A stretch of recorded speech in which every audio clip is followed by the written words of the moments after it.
Dmitri Sokolov's hands shook as he held the parchment, the ink still wet against his trembling fingers.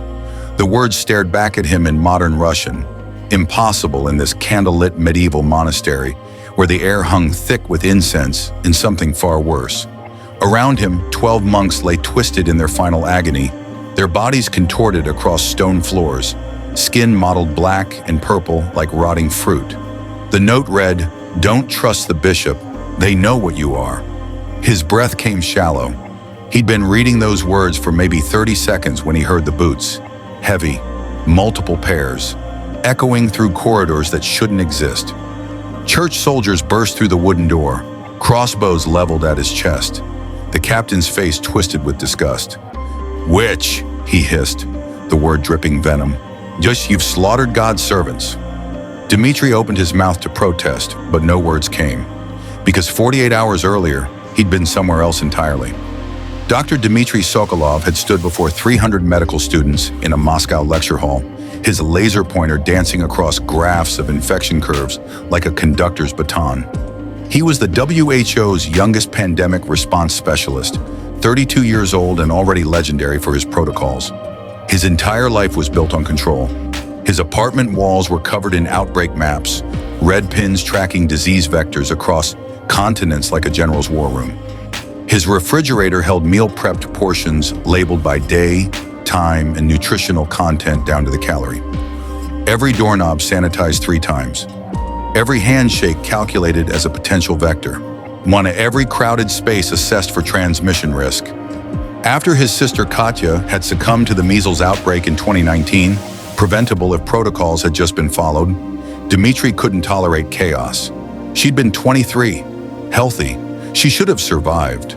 But someone hadn't followed procedure. Someone had cut corners. Someone had let the virus slip through. And she'd paid the price, gasping in that sterile hospital room while he sat beside her running probability calculations that no longer mattered, holding her hand as it went limp, watching the monitors flatline while his mind screamed that the numbers should have worked. The protocols should have saved her. He'd become a man who carried backup masks in every jacket, who saw every subway car as a petri dish of potential catastrophe, who believed with religious certainty when that perfect protocol could save everyone, that if people just listened, followed the rules, trusted the science, no one else had to slip away like Katya had. Mid-sentence explaining herd immunity thresholds to students who'd never experienced real plague, the lecture hall tilted. Students' faces blurred into watercolor smears, his chest seized like a fist closing around his heart. Then stone floors, the smell of incense and decay, and 12 monks arranged around him like an accusation he couldn't answer. Now soldiers dragged him into a courtyard where a scaffold stood ready, the wood still fresh and blonde in the morning sun. The gallows had been prepared. They'd been waiting for someone. A figure emerged from the church doorway. Priest Naledi, tall, thin as famine, eyes like flint struck against steel. Her face was all sharp angles and prominent bones, her black robe seeming to absorb the light around her. "Confess your witchcraft," Naledi said, her voice carrying across the courtyard with the weight of absolute authority. "And God may yet show mercy to your corrupted soul." Dmitri's mind raced through possibilities, each more impossible than the last. Time displacement, hallucination, stroke. His brain dying in a Moscow hospital bed, firing random neurons that constructed this elaborate medieval fantasy as his consciousness flickered out. He demanded explanations, spoke of germs and bacteria and viral transmission vectors, which only deepened the soldiers' horror. "The devil's tongue," they whispered, crossing themselves with shaking hands. "He speaks the adversary's language." A scribe intervened, small, hooded, my clutching parchment to her chest like armor. "Church law requires a formal trial," she said. Her voice was steady, but Dmitri caught the tremor underneath, the fear she was working hard to control. Naledi's smile was a knife edge. 3 days then. Let God's judgment be thorough. Her smile suggested she already knew the outcome, had perhaps orchestrated it long before Dmitri arrived. They threw Dmitri into a cell that smelled of old straw and the despair of previous occupants. The stone walls were damp, covered in scratch marks from people who'd waited here before. Hours later, the scribe slipped bread through the bars. "I know you're not from here," she whispered. Her hood fell back. Astrid, maybe 30, maybe older. Exhaustion etched around her eyes like someone who hadn't slept properly in years. "Neither am I. I've been trapped in 1347 for 6 years." The bread turned to ash in Dmitri's mouth. 6 years. She'd been here for 6 years. She told him the rules in hushed, urgent tones, always glancing over her shoulder at the corridor behind her. Anyone who challenged church authority over life and the cessation of life was erased from existence. She'd survived by staying silent, translating texts in the monastery library, becoming invisible, a ghost moving through medieval halls. By helping him, she'd risked everything she'd built. "Who wrote the note?" Dmitri asked, gripping the bars. Astrid's eyes went distant, haunted. "I don't know, but they were right. The bishop knows something, or someone does." The next morning, they let him inspect the monastery. He found flea-infested rat corpses in the grain stores, torn, their bodies stiff with rigor mortis. Bubonic plague, exactly as history recorded for 1347. The Black Death's opening act, the pandemic that would erase a third of Europe's population. He went to the neighboring village, found the elder, a weathered man named Osric whose hands shook with age and whose eyes held the resignation of someone who'd seen too many winters. Dmitri explained quarantine through metaphor, wrapping epidemiology in divine language. Isolate the afflicted, boil water, burn infected bedding. God rewards cleanliness and separation of the sick from the healthy. Within 2 days, new infections stopped. The village that should have been devastated remained untouched. Villagers called it miraculous. They knelt when Dmitri walked past, reaching to touch his coat like he was something holy, and a like divine grace flowed through his modern understanding, disguised as medieval piety. Naledi visited his cell that night, appearing from the darkness like something conjured. "You stop God's righteous plague with tricks. Interesting." She spoke too precisely, her words carrying the weight of someone who'd learned this language rather than grown up inside it. When she said God's righteous plague, there was irony in her voice that a medieval priest shouldn't possess. "How long have you been here, Dmitri? In this century that isn't yours?" His blood froze. She knew. She'd known from the beginning. "Ah," Naledi smiled, reading his expression. "I've been here long enough to understand something you haven't yet grasped. Faith shapes reality in this time more than your science ever could. The truth doesn't matter. What matters is what people believe." The next day, Astrid came to him frantic, pressing old parchment journals into his hands through the bars. Her fingers were ink-stained and trembling. "I've documented everything," she said, her voice cracking. "Every anachronism, every time-displaced person I've encountered." Her eyes were red from crying, or lack of sleep, or both. "There have been 7 others before you, all gone, all tried to change things, to use their knowledge to help. The church doesn't just eliminate heretics, Dmitri. It erases proof we existed. It burns the evidence and rewrites the record until we were never here at all." He stared at the names written in modern handwriting on medieval parchment. Dates of arrival, dates of trial, dates when they breathed their last. A catalog of the vanished, each entry ending with a single word: lost. Dmitri grew desperate.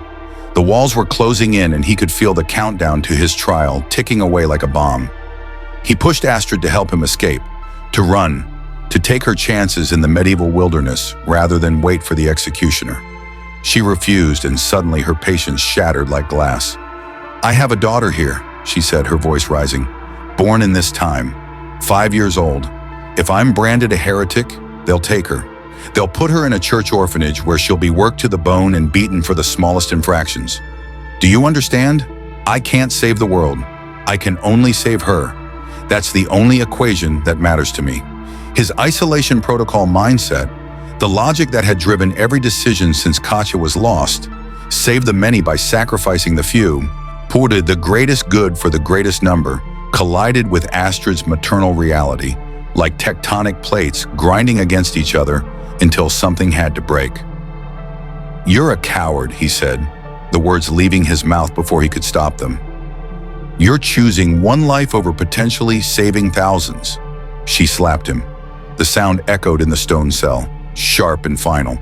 Her palm connected with his cheek through the bars with enough force to snap his head sideways. And in that moment, he saw everything he'd become reflected in her rage. A man who calculated the value of human lives like they were variables in an equation. That night, Dmitri dreamed of Katya in the Moscow hospital. In the dream, she looked directly at him with those dark eyes that had always seen through his defenses. She asked, to her voice weak behind the breathing mask, "Did you calculate the cost of my life, brother? Did the numbers add up? Was I worth saving, or was I just acceptable losses in your probability curves?" He woke to find he'd carved the quarantine protocols into his cell wall with a sharp stone, obsessive and repetitive, like a mantra against the chaos he could not control. Isolate, sterilize, protocol, control. The words covered every inch of available stone, overlapping, some carved so deep his fingers had bled, some scratched lightly like whispers. He didn't remember doing it. Hours of unconscious carving, his mind protecting itself by retreating into ritual while his body worked on autopilot. Naledi struck the next morning. In the village Dmitri had saved, plague erupted again. Impossibly fast, impossibly virulent. Bodies lined the streets by the time word reached him. Dmitri ran there despite the soldiers' protests, Astrid following close behind. The scene was fresh carnage. Overturned carts, scattered bread. Bodies sprawled in positions suggesting they'd collapse suddenly without warning. He examined them with shaking hands, his medical training taking over even as horror threatened to overwhelm him. No flea bites in the right places, no buboes developing properly through the lymphatic system. These people hadn't succumbed to plague through natural infection vectors. They'd been murdered with infected tissue harvested from actual plague victims, then posed like theater props to simulate an outbreak. Someone had sabotaged him. Someone with knowledge of how plague actually worked. Astrid broke that evening, sitting on the floor outside his cell with her head in her hands, 6 years of carefully maintained composure crumbling all at once. "Naledi is my sister," she whispered. The words hung in the air like smoke that wouldn't dissipate. They'd been displaced together, she explained through tears. Astrid 6 years ago, Naledi 8. They'd arrived in different years, different circumstances, but both had faced the same impossible situation. But where Astrid had hidden and survived, Naledi had embraced it. She'd risen through church ranks by orchestrating divine plagues and miraculous recoveries, by becoming the superstition they'd once fled. She'd studied medieval theology with the same intensity she'd once applied to whatever her modern profession had been. She learned to think like them, to believe like them, until the performance became reality, and she transformed herself into exactly what medieval faith demanded. A conduit of God's wrath and mercy, wielding future knowledge as proof of divine favor. "She's building power," Astrid whispered, her voice hollow, "and she'll eliminate anyone who threatens it. She's not just killing people, Dmitri. She's collecting them, the displaced ones, deciding who serves her vision and who needs to be erased." The Russian note suddenly made terrible sense. Someone had wanted him to distrust the bishop, to focus on the wrong target, but the bishop was a powerless figurehead, an elderly man mumbling Latin over communion wafers. Naledi held the real power, had cultivated it carefully over 8 years of medieval politicking and manufactured miracles. The note writer wanted Dmitri to expose her, but doing so would reveal time displacement to the entire church hierarchy, condemning every displaced person who'd managed to survive in hiding across medieval Europe. He was trapped in a logic puzzle where every move led to catastrophe. Expose Naledi and doom the hidden displaced. Stay silent and be eliminated. Run and abandon everyone. Every path ended in tragedy. Naledi moved the trial up. Tomorrow at dawn, no more delays. Astrid must testify, either confirm Dmitri practiced witchcraft, or be taken alongside him to face judgment. Her daughter, a girl of maybe 5 with Astrid's dark eyes, watched from the crowd during the announcement, clutching her cloth doll, completely unaware her mother's life balanced on the edge of testimony. That night, Dmitri found Astrid's journals hidden in the monastery library, one tucked behind theological texts no one read anymore. The last entry before he arrived made his stomach clench with ice-cold dread. "If Dmitri comes, it means I failed. The note was my insurance, Proof someone from our time survived long enough to warn him. But if he reads this, he'll know the truth I've pieced together over 6 years of careful observation. Naledi didn't just become a believer. She's building something, a church archive of future knowledge, controlled by faith rather than reason. She wants more of us here. We're not accidents. We're not random displacement events. We're collected, gathered deliberately. Dmitri read it 3 times, each word settling into his understanding like poison. Collected, not displaced. Collected. He looked at the names in her journals again with new eyes. 7 people before him. All arrived within months of each other in the mid-1340s. All possessed specialized knowledge that would be invaluable in medieval society. A structural engineer who understood architecture and load-bearing calculations. A chemist who could create compounds and medications. A military strategist who knew tactics from centuries of refined warfare. A physician with modern medical knowledge. A cartographer who could map the world with impossible accuracy. A metallurgist who understood alloy compositions. A cryptographer who could create unbreakable codes. And now him. An epidemiologist who could control plague. Someone was gathering them deliberately, pulling specific experts from the future and depositing them in medieval Europe. And Naledi was the gatekeeper. It's determining who served the church's vision of a faithful future and who needed to be removed from the equation. Dmitri sat in his cell that final night, staring at the carved protocols on the wall. He'd spent his entire adult life believing perfect preparation could prevent tragedy, that following the rules meant safety, that control equals survival, that if you just calculated correctly, ran the numbers, established the protocols, you could protect everyone. But Katya had followed the protocols and still slipped away in that hospital bed. These villagers had followed his instructions and still been used as props in Naledi's power play. And now he could save himself by claiming insanity and denouncing Astrid, watching her burn while he walked free. Or he could stand trial knowing Naledi would use his elimination to consolidate power over whoever else arrived from their time, condemning future displaced people to her control. There was no equation that made this right, no calculation that produced a moral outcome, just impossible choices and the knowledge that someone, somewhere, was playing a game he couldn't see, moving pieces across time like a chessboard that spanned centuries. Dawn broke gray and cold. The trial convened in the cathedral square. Hundreds of villagers packed shoulder to shoulder, their breath creating mist in the cold morning air. The wooden trial platform stood in the center like a stage, and beyond it, the stakes waited with wood already piled high, oil-soaked and ready for flame. Naledi presided in crimson robes that seemed to glow against the gray stone, ascending the platform steps like she was climbing to a throne.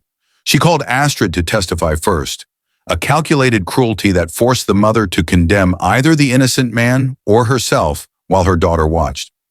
Astrid's voice shook as she described Dmitri's sorcery, the quarantine that defied natural law, the boiled water that purified through unholy means, the burned bedding that prevented God's righteous plague from spreading as he intended. But as she spoke, Dmitri's attention sharpened. She was using technical terms, embedding modern language within what sounded like religious testimony, epidemiological vectors, infection rate coefficients, herd immunity thresholds. She was coding a message only he could understand, speaking to him across the crowd while performing submission for the church. I know what you know. I see what you see. We're still us. Even here, even now. Naledi's eyes narrowed, beginning to recognize what her sister was doing, the defiance being performed in plain sight. Is this man a servant of God or the adversary? Naledi asked, her voice cutting through the cold morning air. Astrid looked at her daughter, small and vulnerable in the crowd, clutching her doll with complete trust in her mother. Then she looked at Dmitri, and something passed between them, an understanding that transcended words. Her shoulders squared. He serves the same truth I do. The crowd gasped. Naledi's smile sharpened into triumph. Then you condemn yourself, sister. Soldiers bound them both. Dmitri shouted the truth about Naledi, about her origin, her manipulation, her collection of displaced souls for some larger purpose he still couldn't fully see. But the crowd didn't recoil in horror. They cheered. To them, a divine agent from the future, sent by God to guide the faithful through plague, made perfect sense. It validated their worldview. Naledi had won by embracing the era's logic completely, by making herself indispensable to their understanding of divine will. They were dragged toward the stakes, their hands bound together, clutching each other desperately as the final yards closed. Wood piled shoulder high, oil dripping down the timber, iron chains hanging ready to bind them to the posts. The execution apparatus was no longer abstract threat, but immediate physical reality. Astrid gripped Dmitri's hand with desperate strength. "My journals," she whispered urgently. "The hiding place in the library. Tell my daughter when she's old enough to understand. Tell her I chose truth over—" She stopped. Her hand went rigid in his, all the blood draining from her face. Dmitri followed her gaze into the crowd. There, partially obscured by hooded figures, stood a woman he recognized with the certainty of bone-deep knowledge. Katya, his sister, who had ceased breathing 7 years ago in Moscow, who should not, could not exist. She was older than in his memories, early 30s now instead of early 20s. Burn scars traced up her neck like vines, twisting from her collarbone to her jaw in patterns that suggested long exposure to flame. Her face carried his features, the same sharp jawline, the same dark analytical eyes. She wore medieval clothing, but her posture was wrong for the era. Straight-backed, one weight evenly distributed, the stance of someone trained in modern body mechanics, adapted to medieval dress. She met his eyes across the crowd. No shock registered on her face, no joy at seeing her brother alive, no horror at seeing him about to burn. Just recognition, cold and certain, as if she'd been waiting for this exact moment. As if she'd known he would come. As if she'd planned for it. The executioner lit the kindling. Flames caught the oil-soaked wood with a hungry roar. Astrid's daughter screamed in the crowd, a child's wail of incomprehension and terror. And Katya stood absolutely still, her expression unreadable, watching with those familiar eyes gone strange and distant, as the fire began to climb toward her brother, and the smoke started to rise between them, obscuring her face but not her presence. Possible fact of her existence here, in 1347, watching him face the flames without moving to help, without speaking, without giving any sign of what she was or why she was here, or how long she'd been part of whatever machinery was gathering displaced people across time. The heat hit his face. The smoke filled his lungs. Astrid's hand crushed his fingers, and the last thing he saw before the smoke obscured everything was Katya turning away, disappearing back into the crowd as casually as someone leaving a market. Her purpose here apparently fulfilled, leaving him with nothing but questions burning hotter than the flames. So here's the thing. I need you invested enough to tell me what happens next. If you want part 2 of this story, if you need to know what Katya's doing in 1347 and who's collecting these people and why, drop part 2 in the comments, because I'm not continuing unless I know you actually care how this ends.